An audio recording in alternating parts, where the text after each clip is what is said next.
Sometimes you get bad neighbors when you're living in your car, parked somewhere, and some noisy person pulls up beside you, or some nosy person is staring at you. In some parts of the country, people aren't afraid to stare at you. In Rhode Island, you could get your ass kicked for that. Like, what are you looking at? Well, anyway, living in your car means you can just drive away if somebody nearby is being inconsiderate or annoying. I was reminded of this when I visited my parents recently, before I headed west. I was reminded of how bad it can be when you're trapped with bad neighbors. In their neighborhood, the houses are very close together, and the teenage boys next door play their music so loud that I have to use the closed caption on the television.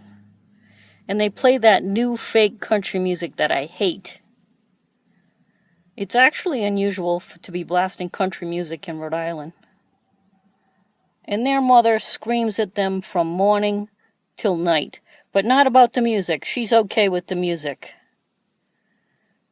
And when I had my house, we had a next door neighbor with an anger management problem. He'd scream his head off at the garbage men for not putting the cans back right.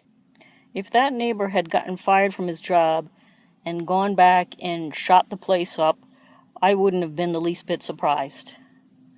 And living next to somebody like that, it's like walking on eggshells every time you went outside. And I loved that house other than that, and I loved my neighborhood. It was a nice, quiet neighborhood, but he was a nightmare. And what are you supposed to do? Sell your house?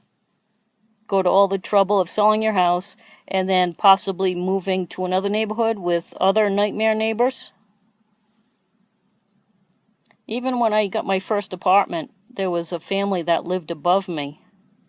And I swear everybody in the family weighed about 300 pounds. And it seemed like they were always running late in the morning. It was like stampeding elephants living above me. And it was every morning when I would just want to sit peacefully and have my morning coffee. So that's one good thing about my life in a vehicle. I could just hop in the front seat and drive away.